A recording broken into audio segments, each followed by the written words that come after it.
وبركاته. ازيكم يا حبايبي؟ عاملين ايه؟ وحشتوني جدا. والنهارده راجعه لكم فيديو جديد ونكمل بقيه سلسله التفريزات. والنهارده النهارده هنفرز القلقاس بطريقه سهله وبسيطه. يلا تعالوا نشوفوا. يلا هنعمله القلقاس ده ازاي، مش بياخد معانا اي وقت. اول حاجه بقى معانا يكون معاكي سكينه ناشفه مش مبلوله، ولو مبلوله كده نجيب اي حاجه نضيفه كده ونمسحها زي ما انتوا شايفين بالشكل ده كده اهوت، وحاجتنا كلها تبقى ناشفه. والقلقاس اللي بيتخزن يا جماعه، القلقاس ما بيتغسلش. اول حاجه بجيب القلقاسه كده اهوت، بسم الله الرحمن الرحيم، نبعد ده كده عشان احنا هناخد كده واحده واحده بطريقه سهله خالص. بسم الله الرحمن الرحيم. وكل ما تلاقي معاكي السكينه اتوسخت هتمسحيها بالفوطه عشان ما ينفعش، عشان ما تمزلقش منك ومش هتعرفي تقطعي بيها. مش هتلاقي اسهل من كده بالشكل ده كده. وهنقشر كده بطريقه سهله خالص. ممكن كمان في حاجه اسهل، ممكن تقطعيه الاول بعد كده تقشريه، بيوفر معاكي، بيبقى سهل جدا معاكي. هنمسح كده السكينه تاني.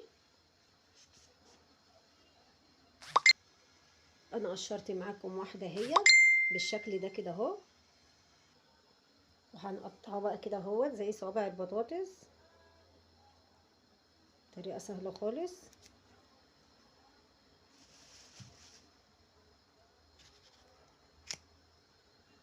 بالشكل ده كده بقى، عايزاه تخين عايزاه رفيع براحتك خالص، على حسب انتوا بتحبوا القلقاس ايه.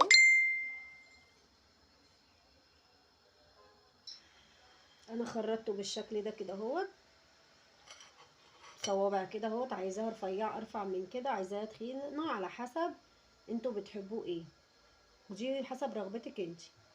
هخلص الكميه كلها بعد كده بقى هوريكم هنعمل ايه. اسهل طريقه انك تقطعي بيها القلقاسه بالطول، وتكوني السكينه ناشفه، والحاجه اللي انت بتقطعي عليها لازم تبقى ناشفه بالطول كده اهوت، ما تاخدش معاكي.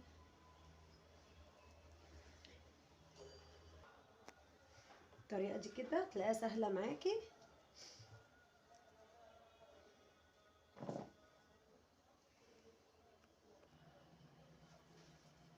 كده انا خلصت الكميه كلها، فاضل حاجات بسيطه، ما خدش معايا وقت ولا مجهود. بياخدش معايا الكميه دي كلها ال5 كيلو دولت، ما خدوش معايا حتى ربع ساعه. بالشكل ده كده اهو. كده انا خلصت الكميه كلها. انا فصلت الفيديو عشان ما اطولش عليكم الفيديو، بس هو ما بياخدش اي وقت.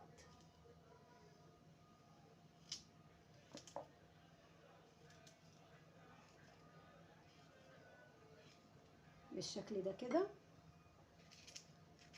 هو اهم حاجه يتقشر ويتقطع ومش هياخد معاكي اي وقت. هي الغلبه كلها في التقطيع. طول ما انتي سكنتك ناشفه ونضيفه، والمكان اللي انتي بتقطعي عليه ناشف ونضيف، مش هياخد منك اي وقت ولا مجهود، بمنتهى السهوله. عملت الكميه دي كلها.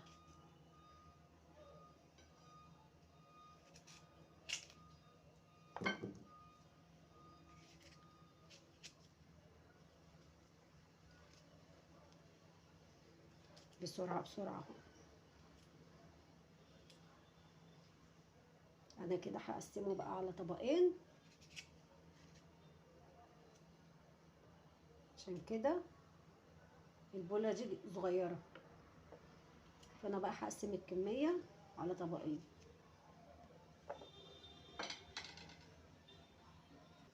بالشكل ده كده اهوت، قسمتهم في طبقين يا حبايب قلبي. وهجيب بقى ليمونتين كبار،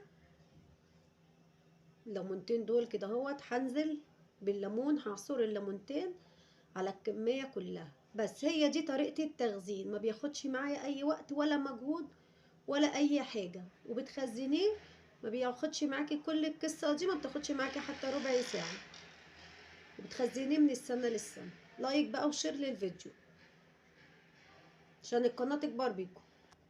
وزي ما انتوا شايفين كده اهو، هجيب بقى الليمون وانزل على الكميه كلها، ولا نغسله ولا اي حاجه. وكده الطريقه دي بيقعد معاكي من السنه للسنه.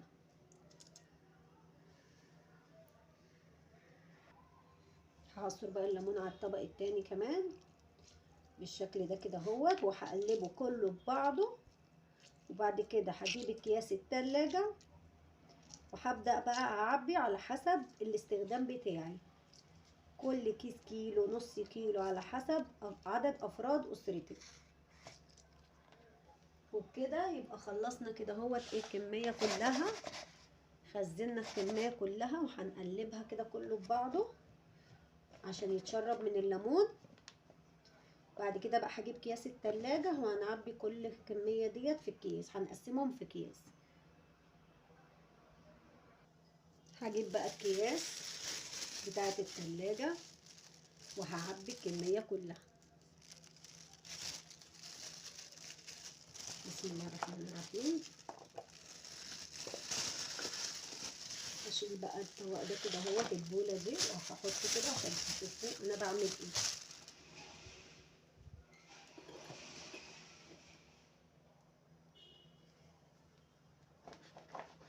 كده اهوت.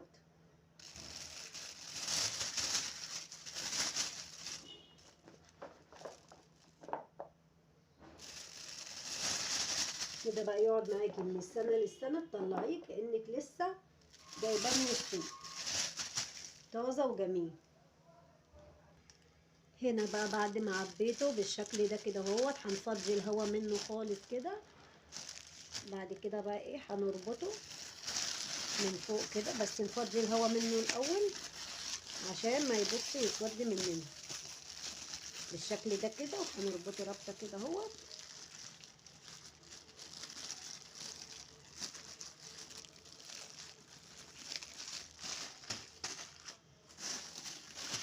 عملوا معايا هنا 5 اكياس.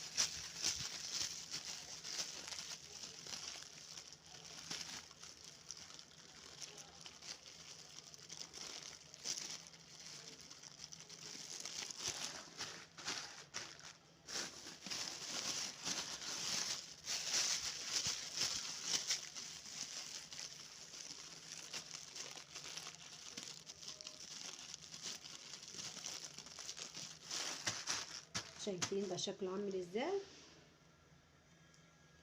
شايفين؟ بسم الله ما شاء الله. وبكده يبقى وصلنا لاخر الفيديو. ان عجبك الفيديو ما تنساش تدعمني باللايك والشير وسبسكرايب عشان يوصلك كل جديد.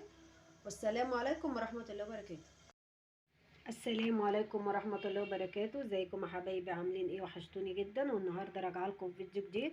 وزي ما انتم شايفين كده اهوت، النهارده هنفرز القلقاس. تعالوا يلا بقى نشوفوا الطريقة السهلة اللي مش هتاخد معاكي وقت ولا مجهود، وفي 10 دقايق.